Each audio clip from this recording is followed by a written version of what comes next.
Islamic দল ছাড়া বাকি দলগুলোর আসল চেহারা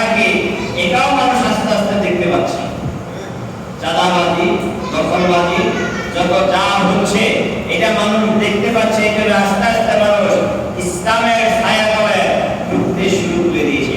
আল্লাহ তাআলা এই দেশটাকে ইসলামী শাসন ব্যবস্থা প্রতিষ্ঠিত হওয়ার তৌফিক দান করেন। সকলে বলেন আমিন।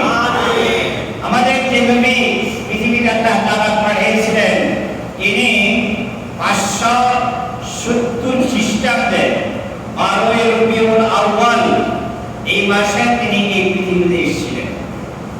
যদিও মাস সম্পর্কে সকল ইতিহাসবিদ একমত, কিন্তু তারিখটা নিয়ে অনেকেই মতভেদ করেন। কেউ বলেন 12 তারিখ, কেউ বলেন 9 তারিখ, কেউ আবার বলেন 1 তারিখ। মূলত রবিউল আউয়াল মাসে আল্লাহর নবী এই পৃথিবীতে এসেছিলেন। আবার এই পৃথিবী থেকে বিদায় নিয়েছেন বিশ্বনবী মুহাম্মদ রাসূলুল্লাহ সাল্লাল্লাহু আলাইহি সাল্লাম এই 12 রবিউল আউয়াল। এখানে এই ব্যাপারে কারো কোনো দ্বিমত নেই। তাহলে আমরা জানতে পারলাম রাসূল পৃথিবী ছেড়ে চলে গেছেন 12 রবিউল আউয়াল। কেমন সময় তিনি আসলেন? যেই সময়ে আরবের অবস্থা ছিল জোরদার দুর্বলতা, অনাচার, অবিচার, দুর্নীতি, কদাচারে ভর্তি ছিল আরব। এই সময়ে আল্লাহ তাআলা অন্ধকার, মূর্খের অন্ধকারে ভর্তি ছিল আরব। এই সময় আল্লাহ তাআলা তার নবী এক আলোক পত্রিকা এই পৃথিবীতে সৃষ্টি করলেন। মা আমেনার ঘরে, আব্দুল্লাহর ঘরে আল্লাহ তাআলা তার নবীকে দুনিয়াতে পাঠালেন। যেই সময় তিনি আসলেন তার জন্মের আগে তার বাবা দুনিয়া থেকে বিদায় নিয়েছে। তাহলে আমার নবী দুনিয়াতে আসার আগে কি বলেন, ঠিক কিনা? আমার নবী দুনিয়াতে আসার আগে তিনি দুনিয়াতে আসলেন। দুনিয়াতে আসার পরে তার দাদা আব্দুল মুত্তালিব অত্যন্ত খুশি হলেন। আবু লাহাব তার চাচা খুশি হলেন। আবু লাহাব যখন জানতে পারলেন তার ভাতিজা মুহাম্মদ দুনিয়াতে আসছে, ভালো করে বুঝবেন আবু লাহাব তার জন্মে কত খুশি হয়েছিল। তিনি তার বেশ কিছু দাসীকে মুক্ত করে দিলেন এই সুসংবাদ পেয়ে। পরক্ষণের অবস্থা কি? আল্লাহ রাসূল নবুয়ত পাওয়ার পরে কি হলেন এটা পরে বলবো। আবু লাহাব আমার রাসূলের আগমনে খুশি হয়েছিলেন। খুশি হলেন তার চাচা আবু তালেব। আরবের রেওয়াজ অনুযায়ী ওই দেশে কুরাইশ বংশের ছেলে মেয়ে যা হোক এই দুধ পান করার জন্য অন্য এলাকা থেকে ধাত্রীরা আসলেন। ধাত্রীরা এই আরবের কুরাইশ বংশের লোকদেরকে তারা ধনী ধনী পরিবারের ছেলে যারা আছে তাদেরকে তারা নিয়ে গেলেন। মা হালিমাতুস সাদিয়া তার পরিবহন যে উট, এই উটটাও ছিল দুর্বল। তিনি আস্তে আস্তে দেরি হয়ে গেলেন। উনি আসছিলেন তায়েফ থেকে। তায়েফ থেকে আস্তে আস্তে দেরি হলো। তিনি সবার পিছনে পড়লেন। পিছনে যে পড়েন তার জিনিসটাও একটু দুর্বল হবে। ভালো ভালো তার রাস্তাটা তো আগে গিয়ে গেছে। কি বলেন? হালিমা আয়েশা কাউকে পেলেন না। আব্দুল মুত্তালিব হালিমাকে বললেন, হালিমা তুমি আমার ঘরে একটা ছেলে আছে, আমার নাতি, ইচ্ছে করলে তুমি তাকে নিয়ে যেতে পারো। ওর বাবা নাই, তুমি যদি নিয়ে যেতে চাও তাহলে তুমি ওরা নিতে পারো, ভালো পয়সা করে তোমাকে দিতে পারবে না। হালিমাতুস সাদিয়া চিন্তা করলেন, সবাই যখন নিয়ে গেলাম, ভালো ভালো ধনী পরিবারের সন্তানদেরকে নিয়ে গেল, আমি হালিমাতুস সাদিয়া কিছুই পাইলাম না। কিছু না পাওয়ার চাইতে কিছু পাওয়া ভালো। এই জন্য তিনি মা আমেনার গৃহে গেলেন। মনে মনে ভাবলেন, ছেলেটা যদি দেখতে শুনতে একটু ভালো দেখা যায় তারপর আমি নিয়ে যাব। আমি না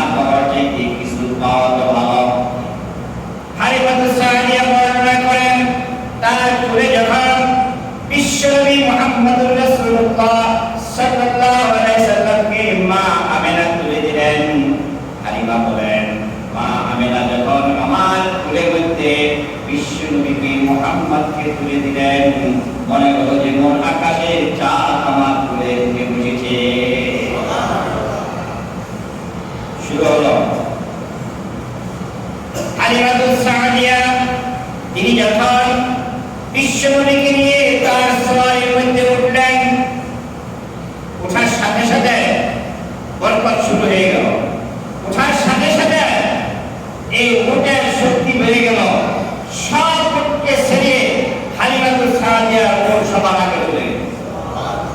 বরকত শুরু হয়ে গেল। হালিমাতুস সাদিয়া বলেন, আমি যখন শিশু মুহাম্মদকে আমার বাসায় নিয়ে আসলাম, উটের দুধ বাড়তে লাগলো, জমির ফসল বাড়তে লাগলো, সব জিনিসের মধ্যে আমার বরকত হতে শুরু করে দিল। এই রাসূলকে নবী বানালেন কে? যারা বলেন আল্লাহ। তাকে আগে থেকেই তিনি নির্বাচন করে রাখছেন। যখন হালিমাতুস সাদিয়ার বাড়ি গেলেন, বাড়ি যাওয়ার পরে তার সংসারের মধ্যে সব দিক থেকে জমিতে ফসল বেশি, গাভীতে দুধ বেশি, খেজুর বাগানের খেজুর বেশি, সব দিক থেকে তার উন্নত হতে শুরু করলো। সুবহানাল্লাহ। হালিমাতুস সাদিয়া মনে করলেন, তিনি ভেবে নিলেন, আমি একটা সাধারণ ছেলে আনি নাই, এটা অসাধারণ একটা ছেলে আমার ঘরে আসছে। আসার সাথে সাথেই আমার ঘরের মধ্যে বরকত শুরু হয়ে গেল। সুবহানাল্লাহ। 6 বছর বয়স তিনি লালন পালন করে তিনি যখন তার বাড়িতে চলে গেলেন, মা আমেনার বাড়ি যখন গেলেন, যাওয়ার পরে তিনি এখন তার বাবা নাই, অল্প দিনের মধ্যেই তার মা দুনিয়া ছেড়ে চলে যাবেন। এর আগে তিনি মাঠে খেলতে গেছেন, খেলা দেখতে গেছেন। হঠাৎ সন্ধ্যার সময় প্রতিদিন তিনি খেলা শেষ করে বাড়ি ফিরে যান। একদিন আর বাড়ি যান না, মাঠের মধ্যে বসে বসে কান্না শুরু করে দিয়েছেন। মা আমেনা সন্ধ্যার সময় সেই মাঠে যেয়ে দেখেন অন্ধকার হয়ে গেছে। তিনি বললেন, বাবারে সবাই চলে গেল, তুমি এখন তো বাড়ি যাও নাই কেন?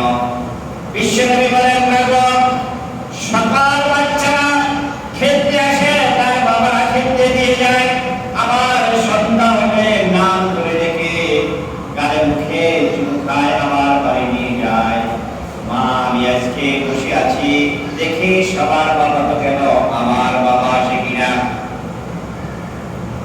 মা আমেনা কন্দন করে বলে, বাবা রে, তোমার বাবা এই পৃথিবীতে নাই, তোমাকে দিতে আর কোনদিন তোমার বাবা আসবে না, চলো আমি তোমাকে নিয়ে বাড়ি চলে যাই। বোঝা গেল বিশ্বনবী জন্মের আগে তার বাবা চলে গেছেন, ইতিম হয়ে গেছেন। আল্লাহ তাআলা বলেন, ওয়াজাদাকা ফাআম্মাল ইয়াতীমা ফালা তাকহার ওয়া আম্মাস সাঈলা ফালা তানহার ওয়া আম্মা বিনি'মাতি রাব্বিকা ফাহাদ্দিস। আল্লাহ তাআলা তার নবীকে বললেন, আমি তোমাকে এতিম অবস্থায় পেয়ে তোমাকে সহায় সম্পন্ন করেছি, সুতরাং এতিমদেরকে কেউ ধাক্কা দিও না।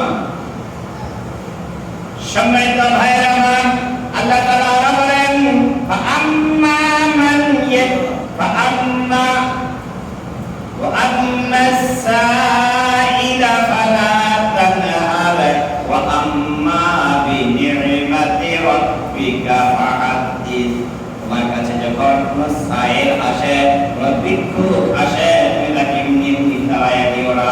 আর তোমাকে যে সকল নিয়ামত দিয়েছি, এই নিয়ামতগুলোর শুকরিয়া আদায় করো।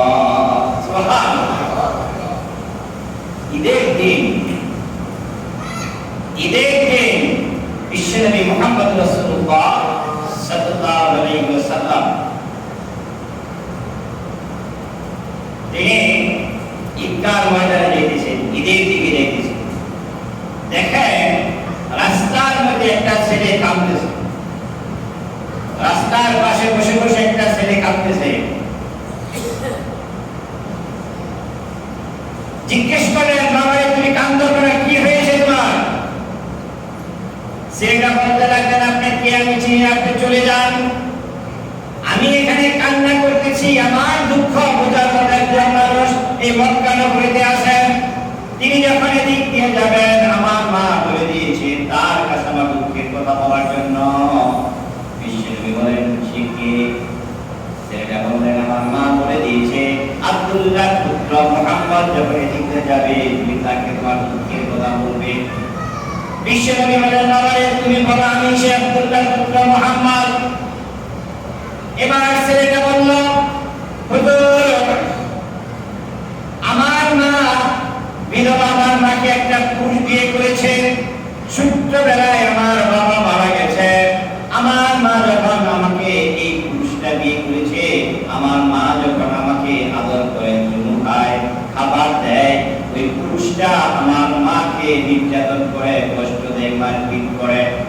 আমার মা আমাকে বলল, বাবা তোমাকে আমি একটু আদর করতে পারি না, তোমাকে কিছু খাবার দিতে পারি না, তোমার দুঃখ বোঝার মতো মানুষ এই পৃথিবীতে নাই, একজন ছাড়া, তিনি হলেন আব্দুল্লাহ পুত্র মুহাম্মদুর রাসূলুল্লাহ।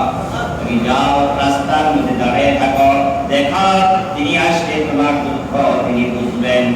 বিশ্বনবী যখন চলে গেলেন, চলে যাওয়ার দিকটা আল্লাহর রাসূলের কাছে এই ছেলেটা যখন দুঃখ বলল, বিশ্বনবী তাকে বললেন, বাবারে, তাকে তিনি বুকের সাথে জড়িয়ে ধরে বললেন, আজ থেকে যদি আমি মুহাম্মদ তোমার বাবা হই, আর মা আয়েশা যদি তোমার মা হয়, বলো তারপরে তোমার দুঃখ থাকবে কিনা।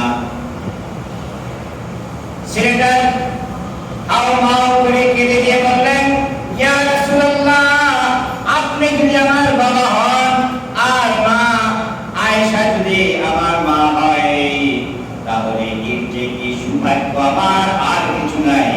আমি সবচেয়ে সৌভাগ্য পুরুষ এই পৃথিবীতে। ঈদের দিন বিশ্বনবী ছেলেটা নিয়ে মা আয়েশার হাতে তুলে দিলেন। মা আয়েশাকে বললেন, আয়েশা রে, আজকে তোমার কাছে আমার আল্লাহ একটা নিয়ামত পাঠিয়েছেন, একটা ছেলে পাঠিয়েছেন। দেখো, আজ থেকে তুমি এই ছেলেকে নিজের ছেলের মতো করে লালন পালন করতে থাকো। সম্মানিত হাজিরিন, বিশ্বনবী মুহাম্মদ রাসূলুল্লাহ সাল্লাল্লাহু আলাইহি সাল্লাম আস্তে আস্তে বড় হলেন। মা খাদিজার সাথে তার বিয়ে হলো। বিয়ের পরে তখন তিনি নবুয়ত পান নাই। বিয়ের পরে তিনি একা একা খাদিজার ব্যবসা পরিচালনা করেন। হঠাৎ করে তিনি তার ধ্যান হয়ে গেল, এই আরবের মানুষ কেন এরকম অবস্থায় চলে, নারীদেরকে ভোগের সামগ্রী মনে করে, জোর যার মনমুক্তার এই অবস্থা চলতেছে, মানুষ কেন নিজেরা মূর্তি বানাইয়া তার পূজা করে, এই সকল চিন্তা তিনি করতেন। করতে করতে এমন একটা অবস্থা হলো, লোকালয় থেকে তিনি ছেড়ে চলে গেলেন। যে লোকালয়ে তিনি থাকতেন, লোকালয়কে তিনি ছেড়ে চলে গেলেন। এক পর্যায়ে তিনি যখন যুবক, তিনি একটা হুলফুল ফিজন একটা সম্মেলন করলেন আরবের মানুষের দুঃখ দুর্দশা ঘোষানোর জন্য। তিনি কিন্তু পারছেন। তিনি নিজের মন মগজ দ্বারা চিন্তা করলেন। চিন্তা করে যেন আরবের মানুষের দুঃখ দুর্দশা, জোর যার মূল্যতার কথাকে দুরিশ্বাস করার জন্য চেষ্টা করলেন, কিন্তু তিনি পারেন নাই। মক্কা থেকে 3 মাইল দূরে একটা পাহাড়, সেই পাহাড়ের নাম হলো জাবালে নূর। পাহাড়ের নাম কি বলেন? জাবালে নূর। এই পাহাড়ে একেবারে চূড়ায়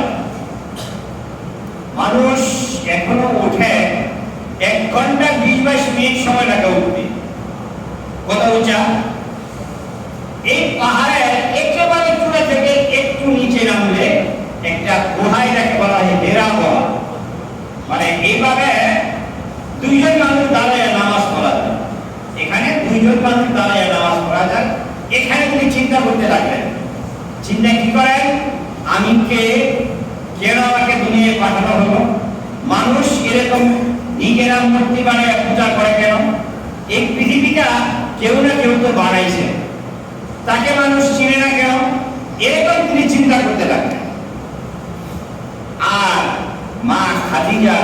রাদিয়াল্লাহু তাআলা আনহা প্রত্যেক দিন তার জন্য সেখানে খাবার নিয়ে যায়।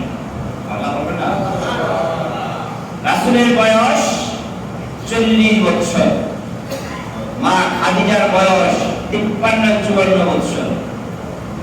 53-54 বছর বয়সের একটা মহিলা মানুষ। আমরা এখন ঘুরতে রাস্তা করছি তো ব্যাংকে বেকার কেটে কেটে রাস্তা করছে, পাকিস্তানের কেটে কেটে রাস্তা করছে। আমাদের উঠতে এখন সময় লাগে 1 ঘন্টা 20-22 মিনিট। আর তখন রাস্তা ছিল না। এই মহিলা মানুষ কিভাবে সেখানে উঠছে, এর থেকে স্বামী ভক্ত কি জিনিস এটা মা খাদিজা রাদিয়াল্লাহু তাআলা আনহা দেখিয়ে দিয়ে গেছে। কি বলেন, ঠিক না? ওখানে তিনি চিন্তা করেন, একদিন 2 দিন চিন্তা করতে করতে হঠাৎ করে সাদা ধবধবে কাপড় পরে একটা মানুষ, অপরিচিত একটা মানুষ রাসূলের কাছে দেয়া উপস্থিত।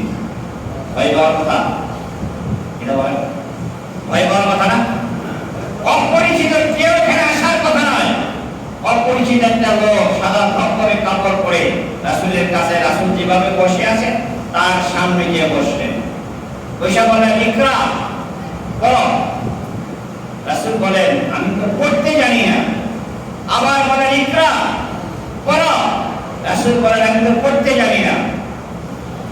এই সাদা ধবধবে কাপড় পরিহিতা লোকটা তাকে সোজা করে দাঁড় করালেন, খাড়া করালেন। খাড়া করিয়া তার বুকের সাথে বুক মিলাইয়া একটা চিনি দিলেন, আলিঙ্গন করলেন। আলিঙ্গন করার পরে তিনি বললেন, ইকরা বিসমি রাব্বিকাল্লাযী খালাক খালাকাল ইনসানা মিন আলাক ইকরা ওয়া রাব্বুকাল আকরাম আল্লাযী আল্লামা বিল কলম আল্লামাল ইনসানা মা লাম ইয়ালাম। আয়াত পর্যন্ত এটা এখনো ওই পাহাড়ের মধ্যে সবুজ কালি দিয়া লিখে রাখছেন। তারপর তিনি পড়তে শুরু করলেন। এটা ছিলেন আল্লাহর নবীর ফেরেশতা জিবরাইল আলাইহিস সালাতু ওয়াস সালাম। তিনি চলে গেলেন, বিশ্বনবী এই ধ্যান থেকে বাড়ি গেলেন। বাড়ি যায়া মা খাদিজাকে বললেন, খাদিজা, আমার এরকম ঘটনা হয়েছে, আমি ভয় পেয়েছি, আমাকে মনে হয় ভূতে ধরেছে। খাদিজা বললেন, ইয়া রাসূলুল্লাহ, আপনি মক্কার সবচেয়ে ভালো মানুষ, আপনাকে কোনো ভূতে ধরতে পারে না, ওরা জিন আপনার কাছে আশ্রয় করতে পারে না। আপনি বিধবাদেরকে সহায় সম্বল দেন, আপনি এতিমদেরকে সহযোগিতা করেন, দুঃখী দুর্দশা মানুষকে আপনি সহযোগিতা করেন। কাজে আপনাকে কোনদিন জিন ভূতে ধরতে পারে না। আপনাকে ওই আল্লাহ আপনার কাছে ফেরেশতা করেছেন, যে আল্লাহ আপনাকে সৃষ্টি করেছেন। সুবহানাল্লাহ। খাদিজা রাদিয়াল্লাহু তাআলা আনহা এই ঘটনা তার চাচা নওফেলের কাছে যেয়ে বললেন, চাচা, এই ঘটনা ঘটেছে, আমার স্বামীর জন্য আমি কি করতে পারি? নওফেল বলে দিলেন, এটাই ইনি হলেন বিশ্বনবী মুহাম্মদুর রাসূলুল্লাহ সাল্লাল্লাহু আলাইহি ওয়াসাল্লাম। তারপরে পর্যায়ক্রমে আস্তে আস্তে আল্লাহর দ্বীন আসতে শুরু করলো। আল্লাহর দ্বীন আল্লাহর জমিনে মানুষের কাছে প্রচার করতে শুরু করলেন। সুবহানাল্লাহ বিহামদিহি সুবহানাল্লাহিল আযীম। সর্বপ্রথম ইসলাম গ্রহণ করলেন বিশ্বনবী মুহাম্মদ রাসূলুল্লাহ সাল্লাল্লাহু আলাইহি ওয়াসাল্লামের স্ত্রী মা খাদিজা রাদিয়াল্লাহু তাআলা আনহা। তার কাছে যখন দাওয়াত দিলেন, খাদিজা, আমি নবী, তুমি ইসলাম কবুল করো। খাদিজা আর দ্বিধাদ্বন্দ্ব কোনো দিকেই না চাইয়া গ্রহণ করলেন। তিনি বললেন, আমি আগে থেকেই বুঝতেছিলাম আপনি একজন ভালো মানুষ, আপনাকে আল্লাহ নবী বানাবেন। আমার পুরো প্রশ্নই কিন্তু আমাকে পড়িয়ে দেন, লা ইলাহা ইল্লাল্লাহু মুহাম্মাদুর রাসূলুল্লাহ সাল্লাল্লাহু আলাইহি ওয়াসাল্লাম। আর কিছু কথা আপনাদের সামনে এখানে কথাটা রাখা। বিশ্বনবী যখন তায়েফে, আপনারা শুনেছেন, দুষ্ট বুড়ি কাটা দিয়ে রাখতো, শুনছেন না? দুষ্ট বুড়ি। আমি এই ইস্তা ওমরায় যাইয়া দেখতে পেলাম, আমার সাথে যিনি একজন হক্কানি আলেম মাওলানা আমিনুল ইসলাম বিলালী সাহেব, তিনি ছিলেন মাওলানা সাইদি সাহেব, বলেছেন যে দুষ্ট বুড়িকে আল্লাহ তাআলা গজবে তিনি সেটি একটা পাথর হয়ে আছে। সেই পাথরটা আজও আছে, একটা রেলিং দিয়ে পাথরটা আটকে রাখছেন। পাথরটার মধ্যে মানুষ ডিস্টার্ব করবে বিদায় একটা লোহা দিয়ে পাথরটাকে আটকে রাখছেন। এখনো সেখানে এই পাথরটা রয়েছেন, মানুষকে শিখানোর জন্য, মানুষকে বোঝানোর জন্য নবীর সাথে বেয়াদবি করলে তার ফল কি হয়।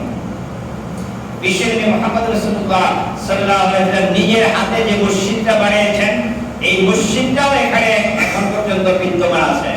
আবার এই মসজিদের পাশে একটু দূরে একটা সিঁড়ি বানানো আছে।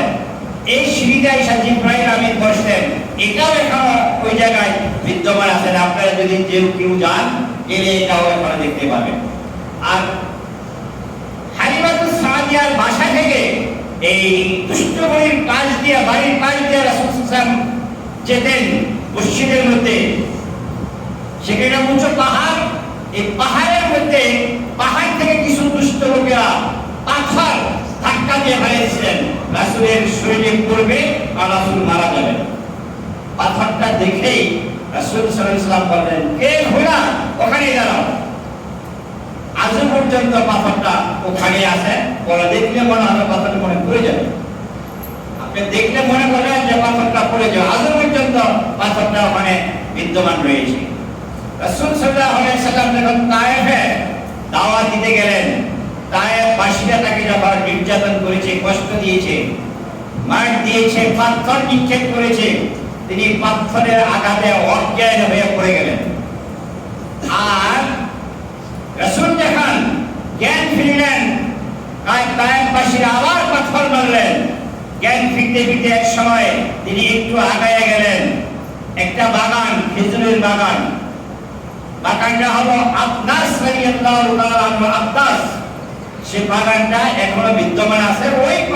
ওই বাগানের না, এই বাগানের স্মৃতি কিছু মানুষ করে রাখছে, এখনো সেখানে আছে, মানুষ গেলে দেখতে পায়। তাকে যখন এই শরবত পান করালেন, আঙ্গুরের রস পান করালেন, রাসূল বললেন, তোমার নাম কি আব্বাস? তিনি বললেন, হ্যাঁ আমার নাম আব্বাস। তা তুমি জানো কেমনে? আপনি জানেন কেন আমার নাম যে আব্বাস? যে তুমি কি ইউসুফ আলাইহিস সালামের দেশের মানুষ? হ্যাঁ, আমি ইউসুফ আলাইহিস সালামের দেশের মানুষ। তিনি বললেন, ইউসুফ আলাইহিস সালাম নবী, আমিও নবী। এক নবীর খবর আরেক নবীর কাছে থাকে। সম্মানিত ভাইরা, সে তায়েফ থেকে তিনি আগে তায়েফের বাসীরা ইসলাম কবুল করেন নাই, কষ্ট দিয়েছেন। পরে দেখা যায় তায়েফবাসীর সমস্যায় হাজার হাজার মানুষ ইসলামের দলে দীক্ষিত হয়েছে।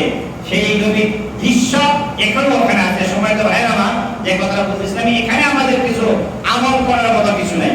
আমল করার মতো হবে আমাদের যে আল্লাহ রাসূল সাল্লাল্লাহু আলাইহি সাল্লামকে আল্লাহ তাআলা প্রেরণ করেছেন এই পৃথিবীতে তার দ্বীনকে প্রতিষ্ঠার জন্য, তার দ্বীনকে কায়েমের জন্য। সুতরাং আজকে আমাদেরও সেই দ্বীন কায়েম করা আমাদের উপর ফরজ। কথা বলেন ঠিক কি না? ওই তায়েফবাসীর নির্যাতন আমাদের উপর হবে না। রাসূল সাল্লাল্লাহু আলাইহি ওয়াসাল্লাম দুনিয়াতে আসার সময় যে অলৌকিক ঘটনা রয়েছে, এটাও আমাদের হবে না। তিনি আমাদের জন্য রেখে গেলেন কি, এইটা আমাদের জন্য আজকে করণীয়। সম্মানিত ভাইরা আমার, আজকে আল্লাহ তাআলা আল্লাহ রাসূলের সেই দিন মিটে যাচ্ছে। আমরা মুসলমান হওয়ার পরও কোরআনের আইন আমাদের দেশে নাই। আছে কি? কথা বলেন, আছে? আল্লাহু আকবার, আল্লাহু আকবার। এখন এই দিন যার কাছে ভালো লাগবে সেই নবীর আদর্শের মানুষ, আর যার কাছে ভালো লাগবে না সেই মুশরিক। আরসালা রাসূলাহু বিল হুদা ওয়া দীনিল হক লিইয়ুযহিরাহু আলা দ্বীনি কুল্লি ওয়ালাউ কারিহাল মুশরিকুন। যাদের কাছে অপছন্দ লাগবে বুঝতে হবে তারাই মুশরিক। এখন আমরা জানি দ্বীনে হক কি, দ্বীনে বাতিল কি, এটা আমাদের বোঝা দরকার। দ্বীনে হক হলো নামাজ, রোজা, হজ, যাকাত, সৎ পথে চলা, সৎ পথে কামাই করা, মানুষের মঙ্গল করা, মানুষের ক্ষতি না করা, সুদ না খাওয়া, ঘুষ না খাওয়া, সিনেমা না দেখা, এরা কি দ্বীনে? বলেন দ্বীনে হক। মেয়েদেরকে পর্দায় রাখা। এখন দ্বীনে হক অনেকের কাছে ভালো লাগে না। আসলে এরকম কেউ কাছে নামাজ ভালো লাগে না, কেউ কাছে রোজা ভালো লাগে না, কেউ কাছে চাঁদাবাজি ছাড়া ভালো লাগে না, আছে না নাই? কেউ কাছে ঘুষ ছাড়া ভালো লাগে না, কেউ কাছে সুদ ছাড়া ভালো লাগে না। তাদের কাছে সুদ ভালো লাগে, ঘুষ ভালো লাগে, চাঁদাবাজি ভালো লাগে, আছে না এরকম? সুতরাং আমরা কোন পক্ষে যাব, কোন দলে যাব, এখানে কথা এতটুকু রাখলাম। আরেকটা জিনিস আসতেছি, রাসূল সাল্লাল্লাহু আলাইহি এটা মনে রাখবেন, দ্বীনে হক কি আর দ্বীনে বাতিল কি। দ্বীনে হকের উপর আমাদের চলা ফরজ, দ্বীনে বাতিল আমাদেরকে পরিহার করা ফরজ। দুইটাই, দ্বীনে হককে বাতিল, দ্বীনে হককে মেনে চলা ফরজ, আর দ্বীনে বাতিলকে পরিহার করা ফরজ। রাসূল সাল্লাল্লাহু আলাইহি ওয়াসাল্লাম দাওয়াত যখন শুরু করলেন, মক্কা নগরীতে যখন দাওয়াত শুরু করলেন, তার দাওয়াতের খবর এদিক সেদিকও পৌঁছে গেল।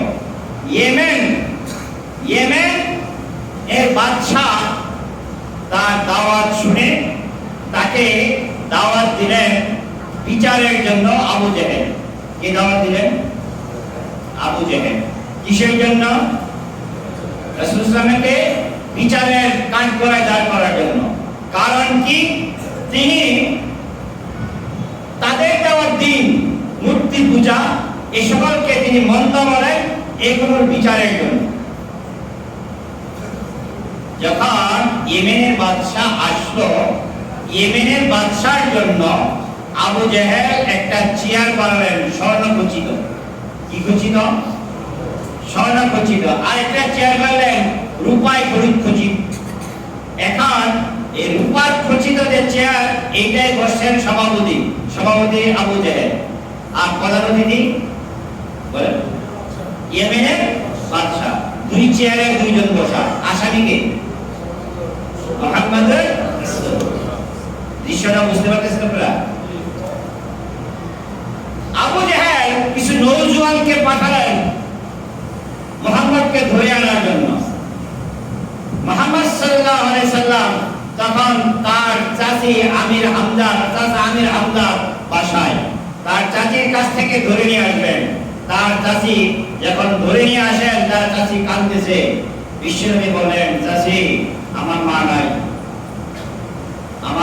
নাই, আপনি আমাকে মায়ের আদর দিয়েছেন, আপনি আমাকে দোয়া করবেন। পৃথিবীর কোনো শক্তি নাই আমাকে অপমান করা, আল্লাহ যদি আমার পক্ষে থাকে। না, পৃথিবীর কোনো শক্তি নাই আমাকে অপমান করবে, আপনি আমার জন্য দোয়া করবেন। মায়ের আদর, মায়ের ভালোবাসা আপনার কাছ থেকে পেয়েছি, আপনি আমার জন্য দোয়া করবেন। দেখেন কি কৌশল। রাসূল সাল্লাল্লাহু আলাইহি সাল্লাম কে তারা ধরে নিয়ে আসবে, মাঝখানে পিছনে রাখবে। পিছনে আমার রাসূল আসেন, এদের ভিতরে একটা বন্ধ ফটকা, যে না জানি মুহাম্মদ আবার পিছন থেকে দৌড় দেয়। এই ফটকাটা আল্লাহ তাআলা লাগিয়ে দিয়েছেন। কারণ মুহাম্মদ সাল্লাল্লাহু আলাইহি সাল্লামের আগে কেউ হাঁটবে আল্লাহ পছন্দ করেন না। সুবহানাল্লাহ না? মুহাম্মদ সাল্লাল্লাহু আলাইহি সাল্লাম আগে আসে, আর তার নওজোয়ানরা পিছনে আসে। যাইতেছে কোথায়? বিচারালয়ে। যাইতেছে কোথায়? বিচারালয়ে। বিচারককে ইয়েমেনের বাদশা, সভাপতিকে আবু জেহেল। ইয়েমেনের বাদশা কি চেয়ারে বসে আছে? স্বর্ণখচিত চেয়ারে। আবু জেহেল রূপার চেয়ারে। যখন রাসূল সাল্লাল্লাহু আলাইহি সাল্লাম বিচারালয়ে গেলেন, যাওয়ার সাথে সাথে ইয়েমেনের বাদশা দাঁড়ায়া তার চেয়ার ছেড়ে দিয়েছে। আমি আপনাদের কাছে একটা জিনিস জানাই, দেখবেন অনেক সময় আছে আশ্চর্যজন লোক বসা আছেন, সম্মানী কোন লোক আসলেই অটোমেটিক নিজের মন থেকে তার চেয়ারটা ছেড়ে দিই। হয় এরকম কথা বলা হয় না? মানে তারা দেখলেই অটোমেটিক তাদের চেয়ারটা ছেড়ে দিই। রাসূল সাল্লাল্লাহু আলাইহি সাল্লাম আসলেন, আসার সাথে সাথে ইয়েমেনের বাদশা তার চেয়ার ছেড়ে দিয়েছে। বসা আছে কি বলেন? বাদশা দাঁড়িয়ে আছে। আবু জেহেল কি বসতে পারে? সেও দাঁড়িয়ে গেছে। সে যখন দাঁড়িয়ে গেছে, ইয়েমেনের বাদশা রূপার চেয়ারে বসেছে। স্বর্ণখচিত চেয়ারে এখন কে? বলেন মুহাম্মদুর রাসূলুল্লাহ। ইয়েমেনের বাদশা বলেন, আমি আপনাকে কোনো প্রশ্ন করতে চাই না, কোনো কিছুই জানতে চাই না। যে আসছেন, আসার দৃশ্য দেখেই আমার ভিতরে পরিবর্তন এসে গেছে। আমাকে পরে দেন না ইলাহা ইল্লাল্লাহ মুহাম্মাদুর রাসূলুল্লাহ সাল্লাল্লাহু আলাইহি ওয়াসাল্লাম। আপনি কি দেখতে চান? ইয়েমেনের বাদশা বলেন, আমি দেখতে চাই ওই যে আকাশের চাঁদ রয়েছে, এই চাঁদটা আপনি একটু আপনার হাতে এনে দেখাবেন। বিশ্বনবী বলেন, ইয়েমেনের বাদশা শুনে রাখেন, আকাশের চাঁদ ওখানে থাকবে, আমি এখানে দাঁড়িয়ে কথা বলবো, এইটা ভালো মনে করেন নাকি আকাশের চাঁদ এনে কথা শোনাবো এইটা ভালো মনে করেন? ইয়েমেনের বাদশা বলে, আপনি এখানে আমার সাথে বসা আছেন, এখানে বসে আকাশের চাঁদকে কথা শোনাবেন, এইটাই আমি বেশি ভালো মনে করি। বিশ্বনবী আকাশের চাঁদকে লক্ষ্য করে বললেন, আকাশের চাঁদ, তুমি আমার শাহাদাত আঙ্গুলের ইশারায় এখন দুইটা খণ্ড হয়ে যাও। চাঁদ খণ্ড হয়ে গেল, দুই দিক দুইটা হয়ে গেল, আর থরথর থরথর করে কাঁপতে শুরু করলেন। বিশ্বনবী জিজ্ঞেস করেন, চাঁদ তুমি কাঁপো কেন? আকাশের চাঁদ জবাব দেয়, ইয়া রাসূলুল্লাহ, আমি এই জন্যই কাঁপছি, বিশ্বনবী আমাকে নির্দেশ দিয়েছেন, নির্দেশটা ঠিকঠাক মতন পালন করতে পারলাম নাকি বেয়াদবি হয়ে গেল। বিশ্বনবী আবার যখন তাকে একত্রিত করলেন, এবার ইয়েমেনের বাদশা বলেন, আমার আর কোনো কথা নাই, আর কোনো দেখার নাই, এখন বলেন আমার কাজ কি? বিশ্বনবী বলেন, আমার কি কাজ আপনারও সেই কাজ, আপনি আপনার দেশে যায়া আমার এই কালিমা প্রচার করতে শুরু করে দিবেন। এবার বিশ্বনবীকে বললেন, আমার আরেকটা কথা আছে। ইয়েমেনের বাদশা বলেন, আরেকটা কথা আছে। বিশ্বনবী বলেন, আজকে শুনবো না। আরেকটা কথা হলো, তার একটা মেয়ে, বাদশার একটাই মাত্র মেয়ে, কয়টা মেয়ে? একটাই মাত্র মেয়ে। মেয়েটা তার বাড়ি থেকে একটু দূরে আইনে একটা ঘর বানিয়ে সে ঘরে রাখছে, এবং সে ঘরে রাখা মেয়েটার কুষ্ঠ রোগ, সারা শরীরের ঘা। বাদশার মেয়ে, সারা শরীরে ঘা, বাদশার মনের মধ্যে সবসময় একটা যন্ত্রণা নেই। ওই বাড়ি থেকে যখন বেরিয়ে যায়, মেয়ের কাছে বলে আসে, আবার সফর থেকে যায় আবার মেয়ের ঘরে মেয়ের সাথে সাক্ষাৎ করে। রাসূল এই কথা বলার মতন সুযোগ তাকে দিলেন না, বললেন না আজকে না, আরেকদিন। এখন বাদশাহ গেলেন, মনে মনে ভাবলেন, আমি যে কালিমাটা পাইলাম, আমি প্রথমে যাই আমার মেয়ের ঘরে যাই, আমার মেয়েকে এই দাওয়াতটা দিয়া তারপর আমার রাজদরবারে যাব। তিনি আস্তে আস্তে করে মেয়ের ঘরের দিকে রওনা হলেন। আপনারা জানেন আমার রাসূল খুশবু পছন্দ করতেন, আতর। শুনে যান, রাসূল সবসময় আতর লাগাতেন, আতর পছন্দ করতেন। এই ইয়েমেনের বাদশা যখন তার মেয়ের ঘরের দিকে রওনা হলেন, রওনা হওয়ার সময় মেয়ের ঘরের কাছে যে আগের থেকে দূর থেকে রাসূলের কাছে বসে যেই গন্ধ পেয়েছিলেন, যেই ঘ্রাণ পেয়েছিলেন, মেয়ের ঘর থেকে ওই রাসূলের ঘ্রাণ বাদশার নাকে আসতে শুরু করে দিল। রাসূলের কাছে বসে যে ঘ্রাণ তিনি পেয়েছিলেন, এই ঘ্রাণ তার মেয়ের ঘর থেকে আসতে শুরু করে দিল। সুবহানাল্লাহ! আল্লাহর কুদরতে তার মেয়ের ঘরে দাওয়াত আগেই পৌঁছে গেছে। তিনি তার মেয়ের ঘরে গেলেন, ঘরের কাছে যে দেখলেন মেয়ে মুখ থেকে উচ্চারণ হচ্ছে, লা ইলাহা ইল্লাল্লাহ, লা ইলাহা ইল্লাল্লাহ, লা ইলাহা ইল্লাল্লাহ। দরজা নক করলেন, দরজা নক করার পরে তিনি দেখতে পেলেন মেয়ে, সুন্দর মেয়ে, কাপড় লতা পরে তার বাবার সামনে উপস্থিত। সুবহানাল্লাহ! মেয়েকে বললেন, মা তোমার অসুখ কোথায়? মেয়ে জবাব দেয়, বাবা গো, আপনি যখন বিশ্বনবীর হাতে যখন কালেমা পড়ে মুসলমান হয়েছেন, কি যেন সাথে সাথে আইসা আমাকে মুসলমান বানিয়ে দিয়ে গেল।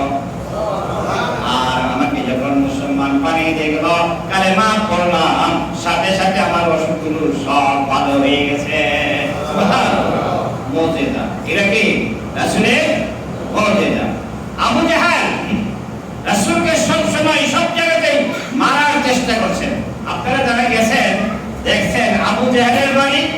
রাসূলের বাড়ি কাছাকাছি, কাবা ঘর থেকে একটু বেশি কাছে আবু জাহেলের বাড়ি, আমার রাসূলের বাড়িটা একটু দূরে, বেশি না।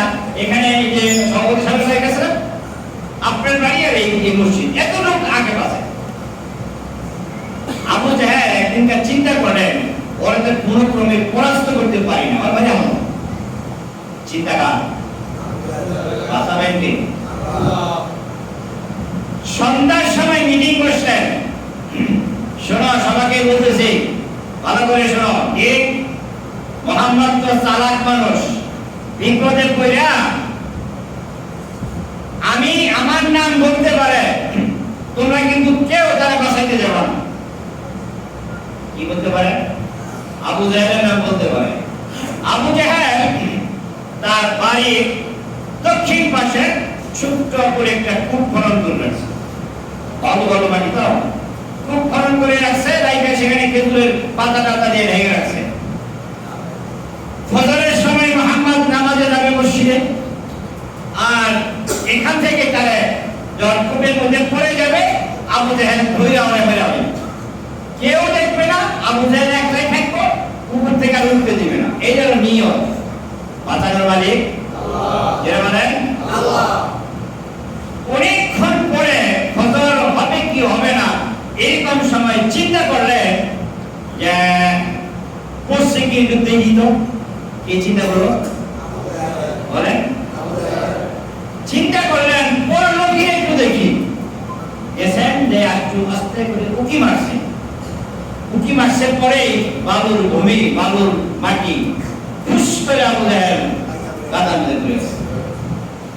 সুবহানাল্লাহ বলেন না? আবু জাহেল এখন কোথায় বলেন? কাতায়। মুহাম্মদ কোথায়? বাসায়। আসতেছে, লা ইলাহা ইল্লাল্লাহ, লা ইলাহা ইল্লাল্লাহ। দেখে কাতায় আবু জাহেল, উঠতে পারবে না, ওদের না উঠার মতন নয় পেতেছে। বিশ্বনবী জিজ্ঞেস করেন, চাচা কি হয়েছে? ভাতিজা আমাকে এখানে কে যেন আমাকে ভাগাইয়া দিছে। আসলে কি কে যেন ভাগাইয়া দিছে?